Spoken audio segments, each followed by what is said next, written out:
Boa noite, pessoal. Então, a ideia hoje é compartilhar com vocês algumas reflexões que fiz a respeito da questão da esperança. Ainda mais nos dias de hoje, em que ela parece cada vez mais um artigo raro, e por isso mesmo acho que ela merece estudo e reflexão. A ideia da esperança, não sei, para aqueles que acostumaram-se a estudar mais a fundo o Evangelho, vai encontrar em determinado momento o Paulo, já em espírito desencarnado, falando a respeito de 3 virtudes cristãs. Não sei se os mais estudiosos se lembram dessa ideia. A ideia das 3 virtudes cristãs, ela não é trazida exatamente pelo Paulo em espírito. Ela já existia. Ela existia desde a época dos primeiros organizadores do cristianismo. Então, os primeiros estudiosos do cristianismo, lá após a partida de Jesus, trabalharam a ideia de 3 virtudes cristãs. São elas: a fé, a esperança e a caridade. E o Paulo, então, quando ele retorna aí com o Espírito para falar das 3 virtudes, ele deixa uma mensagem que está lá no item 6, necessidade da caridade segundo São Paulo, do capítulo 15, fora da caridade não há salvação. Vocês sabem isso, né? E lá ele fala, novamente retornando a ideia das 3 virtudes cristãs: a fé, a esperança e a caridade. E diz ele que sobre todas elas está a caridade. Tanto é que ele dedicava um capítulo inteiro para falar sobre a caridade. Mas ele também fala-se no capítulo do Evangelho segundo o Espiritismo de questões relacionadas à fé e também à esperança, embora a questão da esperança seja dedicada um pouco menos de espaço para poder falar sobre essa ideia. O nosso propósito é trabalhar a ideia da esperança, que eu espero que eu possa compartilhar com vocês essa ideia que estou tentando, me esforçando para trazê-la para dentro de mim. Essa é a ideia. Antes de falar sobre esperança, o que é esperança? A esperança é esperar algo melhor, da forma mais simples possível. Quando você espera por algo melhor, você tem esperança. Mas existe uma relação que talvez a gente não tenha atentado para ela, que a esperança tem uma ligação com a autoestima. E é, antes de mais nada, que a gente possa trabalhar a ideia da esperança, vamos refletir sobre a autoestima. A autoestima é a capacidade que temos, ou melhor, é gostar de nós mesmos. O indivíduo, a pessoa que tem autoestima, ela gosta de si. Os estudiosos da área classificam mais ou menos em 3 possibilidades quando se trata da autoestima. A primeira, pessoas que têm elevada autoestima. Outra, que tem uma autoestima normal, ou seja, está dentro da normalidade. E outros que têm uma baixa autoestima. Então nós vamos trabalhar essas ideias bem rapidamente, para a gente tentar entender qual a razão da autoestima ter ligação com a esperança. Bom, as pessoas com elevada autoestima são aquelas que gostam demais de si. Mas existe um limite interessante que a gente às vezes não percebe. As pessoas que gostam muito de si, ao extrapolar o limite, elas podem chegar em determinado instante a gostar tanto de si e a começar a desprezar ou melhor, diminuir o outro. E aí a pessoa poderia ter valorizado em si mesmo a vaidade e o orgulho. Então a autoestima é uma coisa boa. Elevar a autoestima não é uma coisa ruim, dependendo até onde essa autoestima está. O ideal é que tenhamos uma autoestima normal, ou seja, eu gosto de mim, mas também gosto do outro, ou pelo menos me esforço a gostar do outro. Esse é o ideal, é o equilíbrio. Quando a companheira estava lendo aqui, a lição que foi tratada anteriormente, uma coisa fica muito clara: o equilíbrio é a resposta para muitos dos nossos problemas, de nossas ansiedades, de nossas dúvidas. Então, uma autoestima equilibrada é o que nós todos desejamos ou melhor, que deveríamos desejar. Mas o problema está na baixa autoestima. Esse sim é um problema.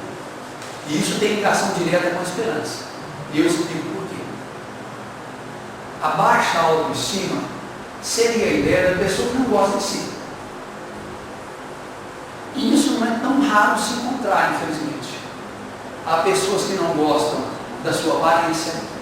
A gente já encontrou isso aí, com certeza, pela vida. Pessoas que olham no espelho e não gostam de si. Não gostam do peso, não gostam da aparência, não gostam do que produziram, até onde chegaram.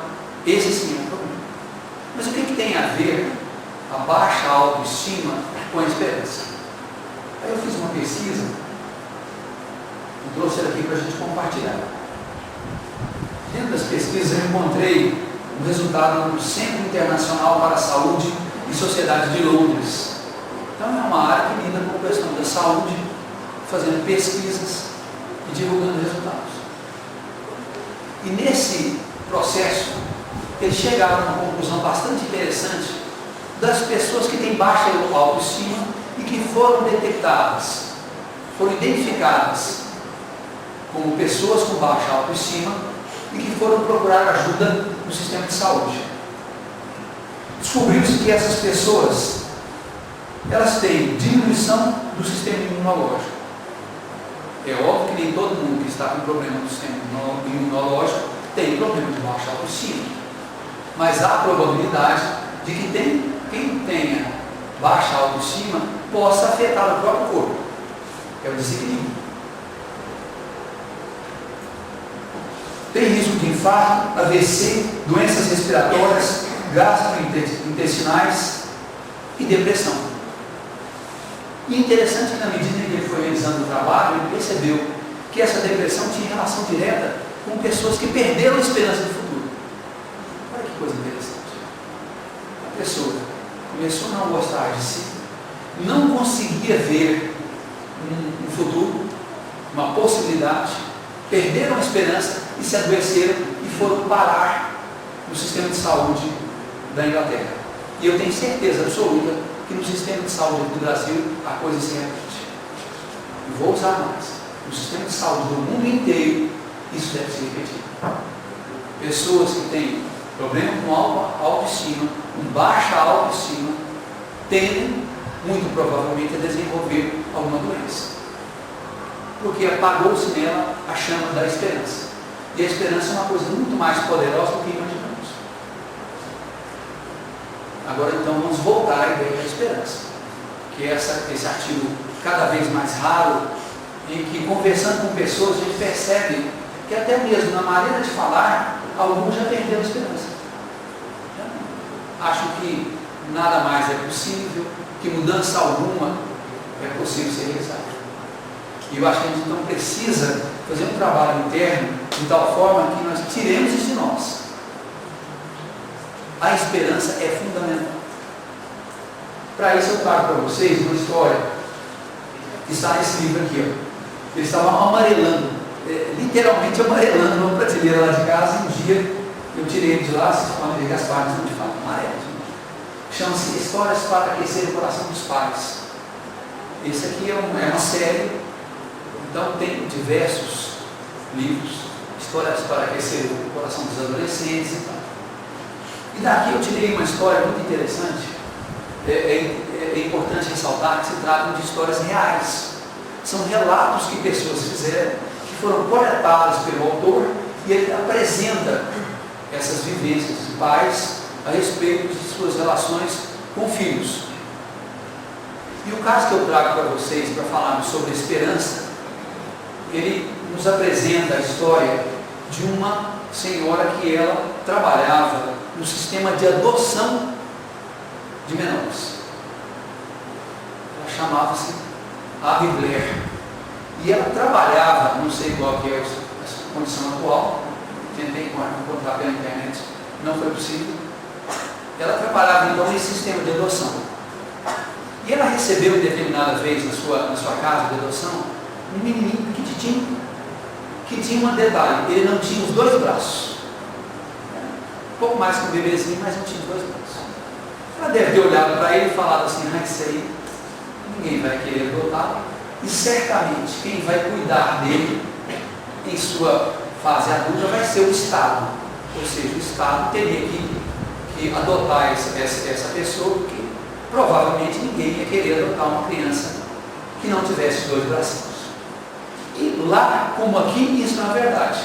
Porque se você vai nas agências de adoção, enfim, em qualquer lugar, para verificar questões de adoção, as preferências são para meninos até 5 anos e que apresentem saúde física e mental, ok, essa é a preferência. Lá também é. Então, quando ela viu esse menino, ela já chegou e estabeleceu uma sentença para ele. Ele vai ficar o resto da vida sob a tutela do Estado, porque ninguém vai querer adotar um menino como esse. Só que ele tinha uma diferença dos demais meninos. Esse danadinho, desculpa a expressão, né? Ele tinha um sorriso e uma felicidade tão impressionantes que começou a cativar as pessoas. Para quem já acompanhou crianças na fase do aprendizado para andar, sabem que os braços são fundamentais. A criancinha que está aprendendo a andar, ela precisa dos braços para 2 coisas. Se cai de frente, coloca os bracinhos para frente. Se cai de costas, coloca os bracinhos para frente. O equilíbrio. Então isso é fundamental. Mas para ele, que se chamava Fred, isso parecia não ter importância. Porque apesar de ele tomar tombos e tombos, ele continuava sorrindo e andando, e treinando o seu andar. Isso tocou as pessoas ali de tal forma que resolveram, as pessoas que ele trabalhava, insistir com ela para que ela oferecesse, apresentasse ele como alguém que estava disponível para adoção. E ela então incluiu a foto dele no book, no livro dela, e de vez em quando saía apresentando o Fred para ver se alguém o adotava. Você já imagina qual era a maior parte das respostas? Não é possível. E assim foram tocando. Um dia, ela recebeu um telefonema de um casal de nome Pearson. E eles queriam adotar uma pessoa, uma criança. E ela então fez o que ela deveria fazer. Colocou o livro debaixo do braço e foi até a casa desse casal. Chegando lá, eles apresentaram para ela a história deles em relação às tentativas de adoção que fizeram. Que esse é o papel dela. Ela vai até o lugar, observa qual é a disposição, a pretensão, os planos. E eles então, esse casal, fala para ela que eles já haviam tentado adotar uma criança no passado. Mas quando chegaram lá, a agente de adoção foi até a casa deles e descobriu que eles moravam numa casa muito pequena. E eu confesso para vocês, eu fiquei imaginando como uma casa pode ser tão pequena que não cabe mais um. A gente tem visto tanto improviso por aí, né? Particularmente quem faz campanha do quilo e vai até a casa das pessoas que estão precisando de ajuda. Eu pelo menos já vi coisas assim, improvisos, assim, interessantíssimos. Mas disseram para esse casal que a casa deles era muito pequena. O que eles fizeram então?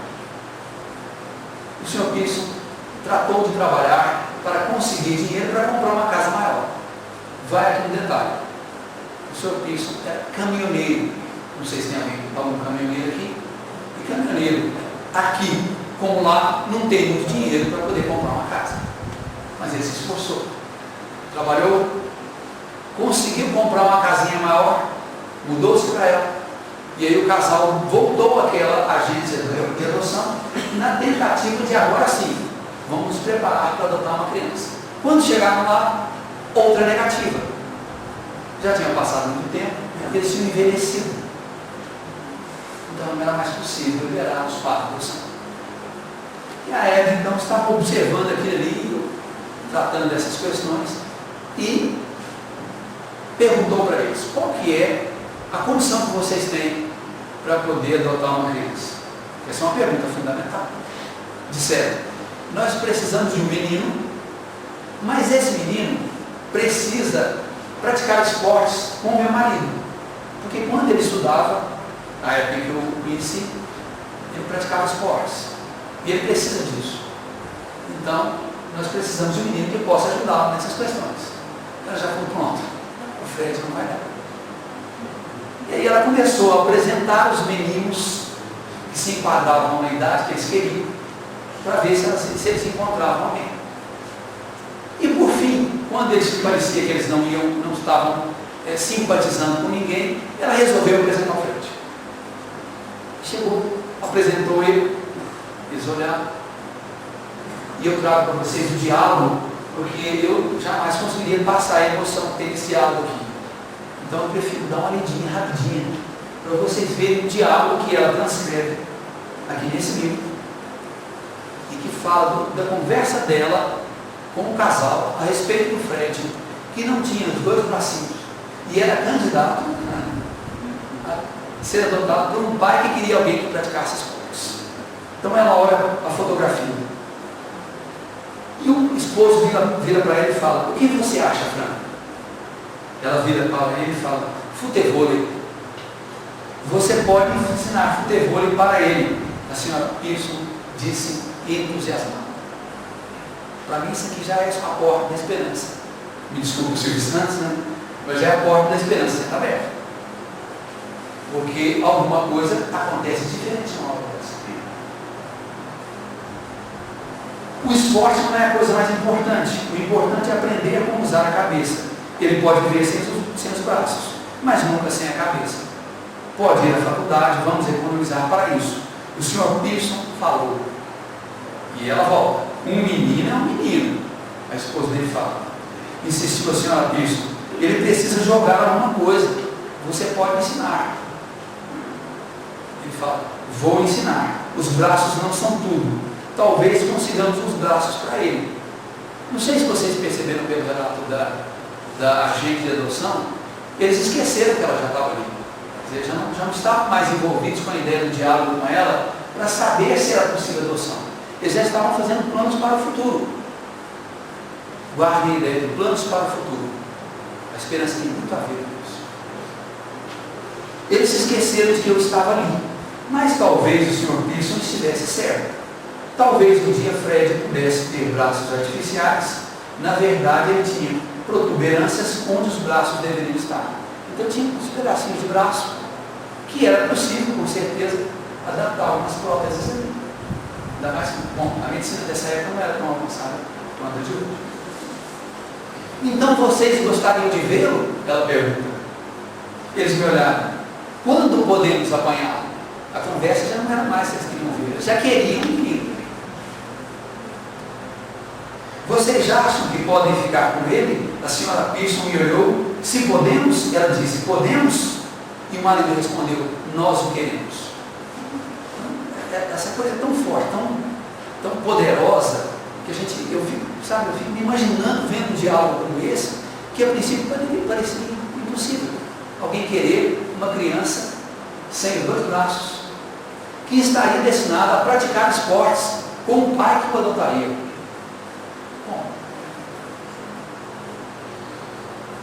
Olhando para a fotografia novamente, a Sra. Pearson perguntou, você esperava por nós, não esperava?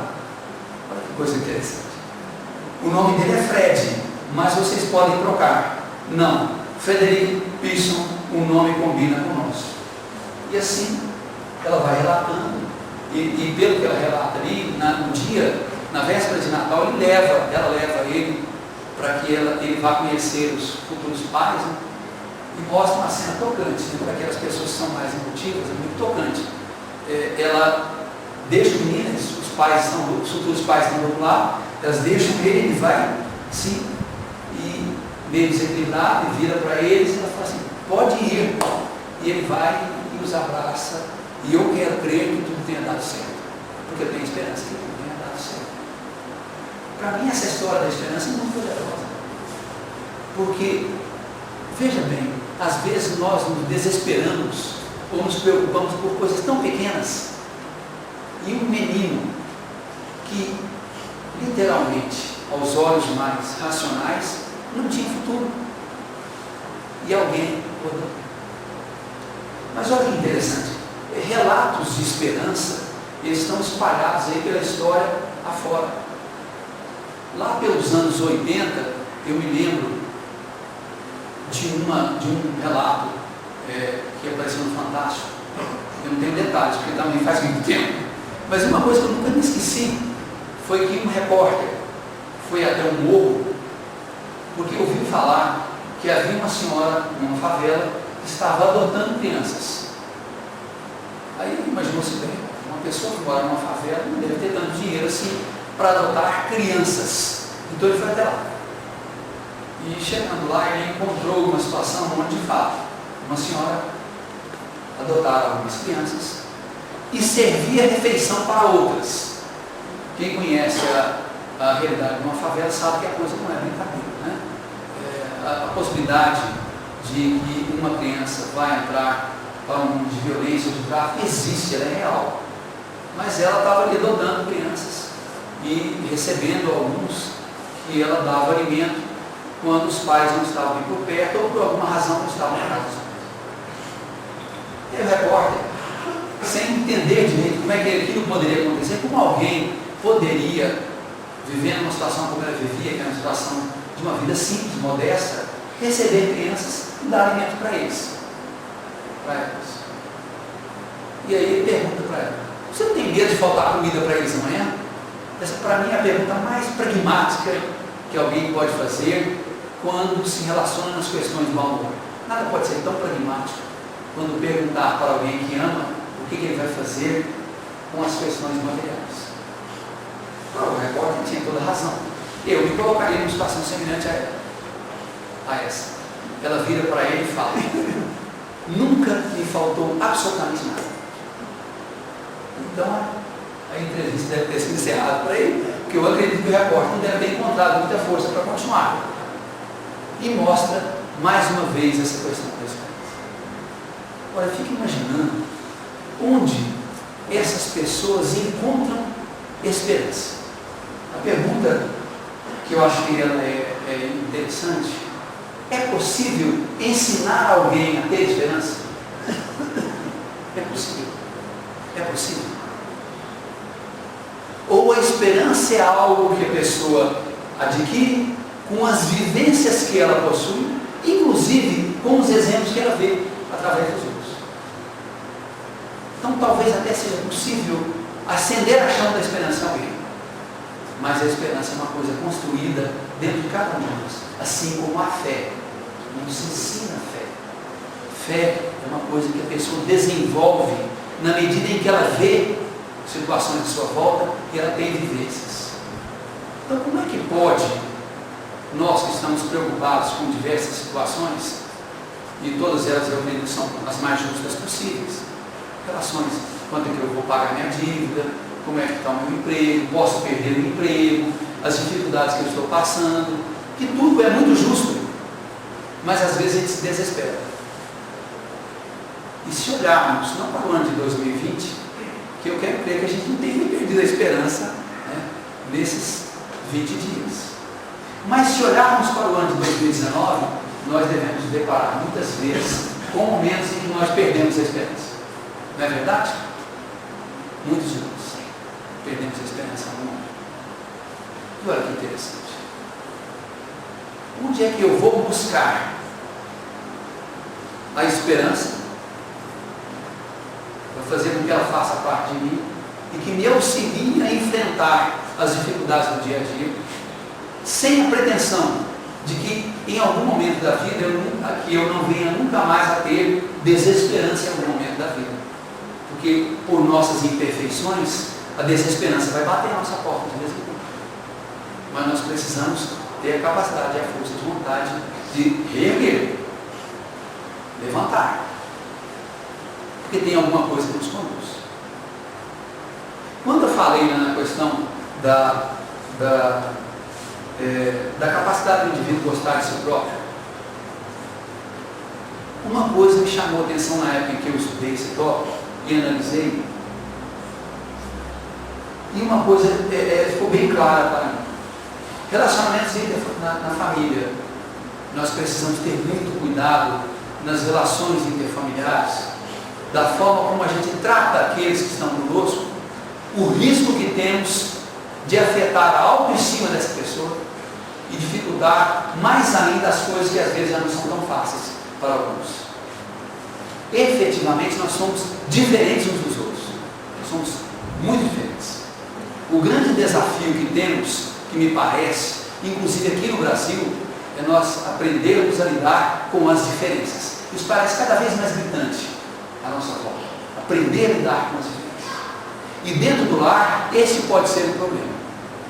Quantas vezes a gente não consegue lidar bem com essas diferenças e afeta a autoestima de alguém,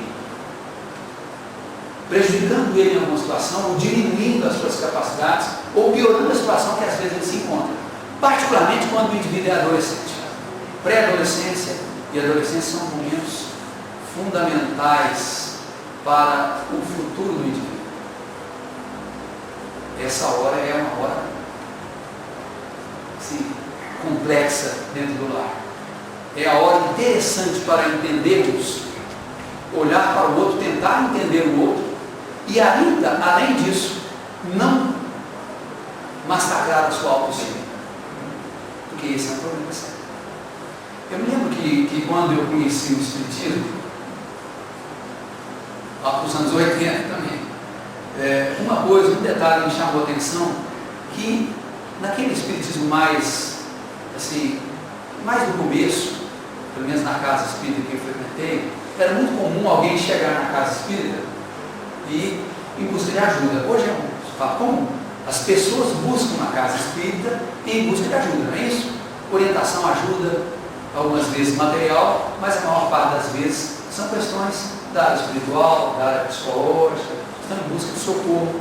E não se iludam, quase todos nós estamos aí precisando de uma âncora, de uma luz.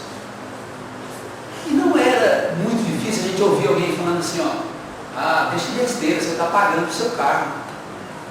Gente, já ouvimos isso alguma vez? Esse é o seu carro. Você tem que aceitar esse sofrimento da forma como está. Não que não se deva aceitar com resignação e não com conformismo o sofrimento que nos é representado pela vida, que é necessário para a nossa evolução espiritual. É uma coisa. Mas daí, a falar uma frase como essa para qualquer pessoa, há um risco razoável. Que ao invés de você ajudar a estender a mão, tirar ele, ajudá-lo apenas, colocar o rosto para cima daquela lama que às vezes se encontra e dá uma respirada, às vezes a gente pode estar empurrando ele um pouco mais para cá. É ideal que a pessoa que chega em qualquer lugar, para nós, seja na casa espírita, no local de trabalho, enfim, onde for, que você perceba que ele está à deriva, alguma coisa você pode fazer, nem que seja uma palavra, para que a sua autoestima não piore mais ainda, porque essa é uma situação complexa, delicada. Tem muitas pessoas que chegam no estado da depressão por conta de uma autoestima que foi mal trabalhada, que resultou em sofrimento muito difícil de lidar. Mas vamos voltar à questão da esperança. Eu saio procurando, porque como não existe uma forma de ensinar esperança, e esperança é algo que você desenvolve na medida em que vive, na medida em que compartilha experiências, aí eu fui atrás dos 3 autores, da Joana de Ângeles, está ali uma imagem, do Emmanuel e do André Luiz. Esses 3 têm que dar alguma resposta, porque alguma coisa tem que ser dita a respeito da possibilidade que temos de desenvolver esperança em nós. Então, uma das coisas que me chamou a atenção é a questão da valorização dos problemas pessoais. Olha que interessante. Essa é uma armadilha sutil. Quando a gente começa a valorizar os problemas pessoais, nós estamos entrando numa armadilha sutil. Porque, na verdade, nós trabalhamos num sistema de frequência. Nós vibramos com as mentes que sintonizam conosco. O Emmanuel vai esclarecer isso com muita clareza no livro chamado Pensamento e Vida, que eu recomendo. Esse livro é muito interessante. Nós trabalhamos num sistema de vibração. Vibramos e atraímos para nós mentalidades, mentes que pensam como nós. E na medida que eu começo a valorizar os meus problemas, eu vou atrair espíritos que estão nessa faixa de vida. E eles se somam a nós. E na medida então que a gente cai no pessimismo, vocês podem perceber, o pessimismo parece que ganha uma força impressionante. Você não consegue mais ver nenhuma claridade à sua volta. Né? Às vezes a gente tem a bênção de algum companheiro encarnado ou desencarnado, te dá um cutucão, às vezes você dorme à noite, alguém te puxa a orelha, né? E você acorda com outra visão. Mas se a gente não toma cuidado, e não é por sermos espíritas que isso não pode acontecer, preste atenção, não é por sermos espíritas que isso não pode acontecer, porque nós não somos perfeitos. Nós estamos sujeitos a dar valor demais às trevas que circundam a gente de vez em quando. E elas estão por aí. Né? Problemas, eu tenho certeza que se eu pedir para as pessoas aqui que não têm um problema, levante a mão, ninguém vai levantar a mão. Ou quase ninguém. Porque problemas todos nós temos. A questão é, qual é o valor que eu dou para esse problema? E é o que o Emmanuel fala. Eu tenho que parar de medir as trevas à minha volta. Quando eu paro de medir a extensão das trevas que está à minha volta, as coisas começam pelo menos a estancar o progresso daquele pessimismo que estava tomando conta de mim. De vez em quando até se pega em diálogos interessantes, né? Um reclamando do outro e o outro tentando reclamar para ver se o problema dele é superior daquele primeiro. E aí vira uma queda de braço de problemas, né? O meu problema é maior que o seu. E a gente vai ali então medindo em metros, quilômetros e assim por diante, qual é a quantidade de jovens que nós temos na nossa vida. Para mim, nenhuma das orientações a respeito da esperança é mais valiosa do que essa. Pare de olhar para os seus problemas. Essa é a valiosidade. Se você começa, eles estão aí, estão. Eu reconheço que eles estão. Mas eu não posso dar valor a eles de tal forma que eles ocupem a minha vida. Aí eu acordo, deito, sonho com o problema. Essa é a hora. Eu deito, coloco a cabeça no travesseiro e o problema está comigo. Sonho com isso, levanto no dia seguinte. A primeira coisa que eu me lembro é do danadinho do problema. E aí pronto, ele vai me torturando o meu dia a dia, na espera de que alguma hora alguém acenda uma luz. Outra coisa que o Emmanuel deixa, que a Esmandera nos deixa muito claro para nós, é a questão do trabalho como medida efetiva para a esperança. Pode parecer que não, mas o trabalho, ele de fato fomenta a esperança. Mesmo o trabalho para quem não está recebendo por ele, que para a doutrina espírita, trabalho é o quê? Toda ocupação útil, remunerada ou não. Toda ocupação útil é trabalho. Se você trabalha, você abre possibilidades. Se você se entrega à desesperança, as coisas começam a se fechar à sua volta. Então, na casa espírita, eu acredito que aqui também, no Obreiros do Bem do Lar de Maria, das vezes em que eu se envolvi com o trabalho de assistência fraterna, muitas vezes eu ouvi alguém chegar na assistência fraterna porque a situação para ele estava tão difícil lá fora que ele foi buscar socorro na casa espírita. Aí ele vai trabalhar numa campanha do crime, vai ajudar a fazer uma sopa, não é assim? Ajudar a fazer um bordado, enfim, alguma coisa. Pessoas que às vezes estão em situação que pareceria que as portas são fechadas completamente e elas procuram uma alternativa, seja na casa espírita, onde for, na religião onde eles se vinculem, para abrir uma possibilidade. E o trabalho faculta, ajuda essa possibilidade. Trancar dentro de si próprio é a pior opção que a pessoa pode procurar quando ela começou a perder a esperança. Nós temos, nas duas casas espíritas que eu frequento, no Obreiros e no Lar de Maria, nós temos a sorte de ter psicólogo. Né? E conversando com uma delas, ela me relatou o fato de que hoje em dia é muito comum entre jovens que atingem determinada idade que eles se trancam dentro do quarto e param de se relacionar com o mundo. Não sei se alguém tem situação como essa aqui ou já ouviu falar. E ela alertava sobre o risco que isso traz. Porque na medida em que você tranca no quarto, inclusive o quarto da própria alma, ou seja, não abre as portas da alma para se relacionar com o entorno que está com você, você fecha as possibilidades de ajuda.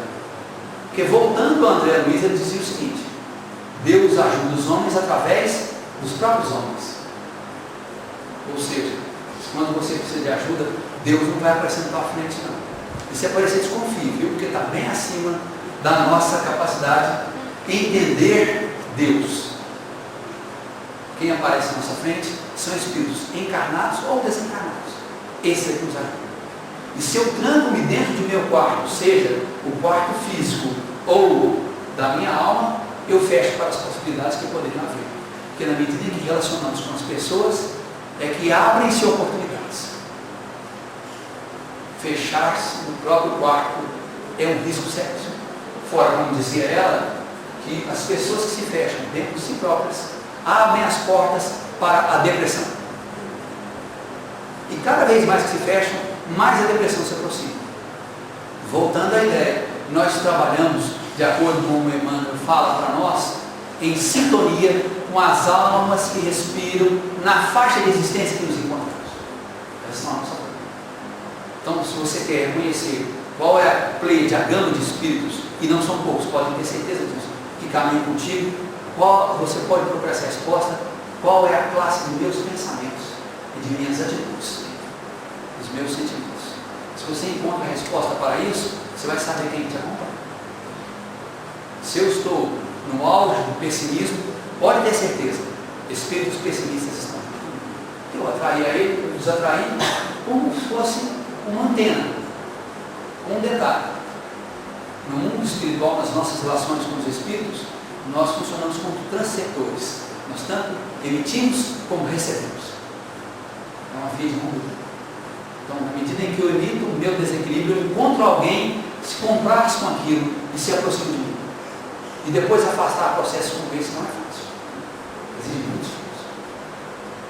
E às vezes então a gente passa numa temporada, um período razoável de nosso tempo, né? Com abatidos, não é assim? Estava tudo bem, de repente eu acordei mal-humorado. Já aconteceu isso com alguns de vocês. Aí eu passo ali 2 semanas, um tempo terrível, tentando me reerguer. Aí depois eu consigo, porque tem amigos orando por mim, tem espíritos trabalhando comigo, tem parentes que me batem nas costas, vamos embora, não fica por aí não. E assim a gente vai seguindo. Por fim, a questão que eu gostaria de trazer para vocês é a ideia dos sonhos, que eu falei lá no começo, que são muito importantes. Sonhar. Não aquele sonho que a gente coloca a cabeça no travesseiro, não, que isso também é bom, né? Desde que não seja um pesadelo, né? Mas sonhar é muito importante para nós. Sonhar no sentido de fazer planos para o futuro. Se você quer, de acordo com os companheiros espíritos que eu lhes falei, observar uma possibilidade de futuro, faça projetos. Não faz um só não, que é arriscado, viu? Já aconteceu isso comigo. Não faça um só plano não, que pode não dar certo e você fica meio à deriva. Faça planos factíveis. Fuja das ilusões. Essas são perigosas. As ilusões são o quê? Os planos que você sabe que não conseguirá fazer. Mas você insiste nisso. Eles fazem você perder tempo no que a gente chama de ilusão. Você está investindo em algo que não é possível. Quando você investe em algo que não é possível, você está literalmente perdendo seu tempo. Mas tem coisas que são possíveis, que estão ali no meu entorno, coisas que estão ao meu alcance, de pessoas que estão à minha volta. Eu não preciso ir longe para fazer planos para o futuro. Eu posso olhar, as pessoas estão ali no meu entorno. Estas pessoas são aquelas em que, na relação com elas, eu posso sim fazer planos. E aí é outra coisa. Porque se eu acordo com um projeto futuro, aí está ótimo. Porque eu tenho um motivo que me leva a acordar no dia seguinte e ir para a batalha. Porque nem todo mundo faz aquilo que gosta. Muitos de nós fazemos aquilo que precisa, necessita fazer. É preciso algo, uma chama que te conduza para frente, que te leve à esperança. Esse sonho que você pode alimentar dentro de você. Todo mundo sonha com a paz no mundo, perfeito, mas não faça planos. A paz no mundo é a paz de todos nós. E nós estamos em paz? Porque eu vou fazer um plano da paz no mundo. É uma utopia. Agora pelo menos é. Mas eu posso fazer planos que estão ao meu alcance, de coisas que são possíveis. E isso vai me colocar para frente. Planejo ter uma boa relação com minha esposa. Perfeito. Plano muito bom. Está ao meu alcance. A pessoa está do meu lado. É mais fácil. A paz no mundo já não é tanto. Então, pessoal, essas ideias da esperança são ideias que eu tento aquecê-las dentro de mim para enfrentar as dificuldades e barreiras de cada dia. Às vezes eu não consigo, não. Vale também, às vezes, eu sentar ali no paralelepípedo e dar uma chorada, porque perfeitos nós não somos, não. Mas eu preciso dar uma levantada em determinado instante e reconstruir essa minha experiência em busca da esperança, que a felicidade não é desse mundo, não.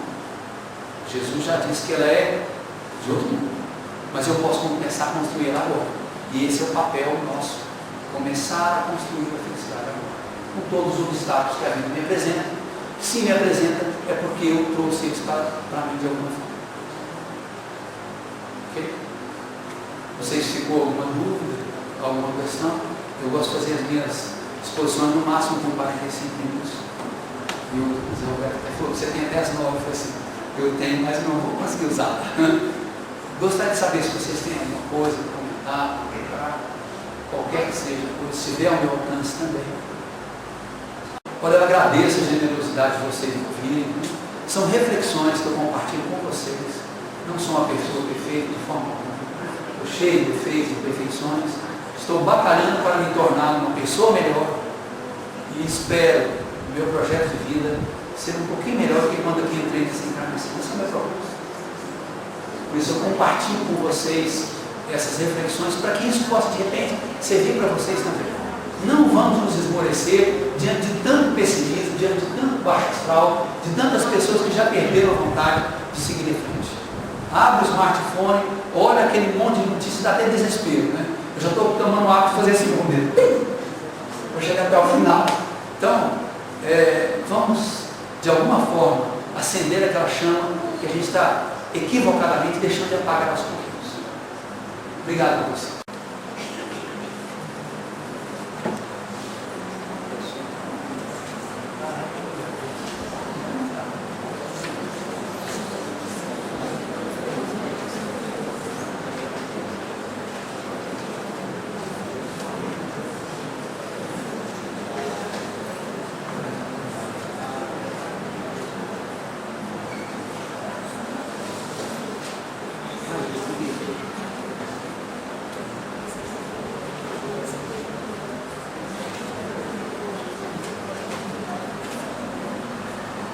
Agradecer o nosso companheiro de reflexão, né?